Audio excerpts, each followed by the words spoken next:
আসসালামু আলাইকুম রহমতুল্লাহ বরকাতু। আমি HM. Shawkat Ali Molla, Dubai Bangladesh travel অ্যাসোসিয়েশনের সাধারণ সম্পাদক। দেশে ও দেশের বাইরে পৃথিবীর যে প্রান্তে আছেন সবাইকে ঈদুল আজহার শুভেচ্ছা। ঈদ মোবারক, ঈদ মোবারক। দুবাই, মিডল ইস্ট এবং ইউরোপ, আমেরিকাতে আজকে ঈদুল আজহা পালন হচ্ছে।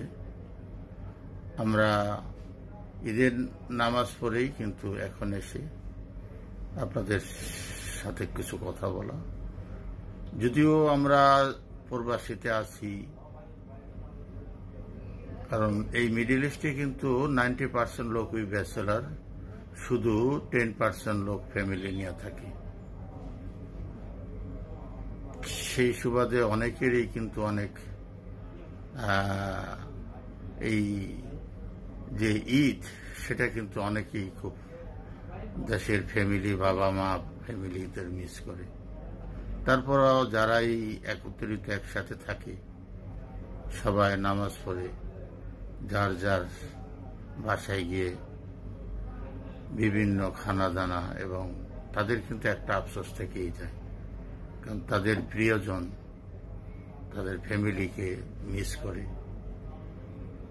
আমি বলবো, যারাই বিদেশে আছেন হয়তো মন খারাপ থাকতেও পারে, কিন্তু আমরা আমাদের ফ্যামিলি ভালো রাখার জন্য কিন্তু আমরা বিদেশে আছি।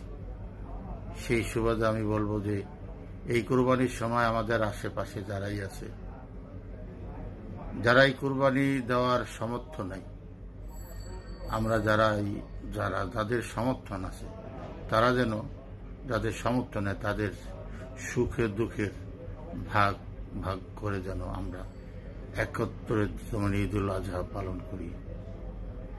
সবাই ভালো থাকুন। সবাইকে জানাচ্ছি ঈদ মোবারক, ঈদ মোবারক।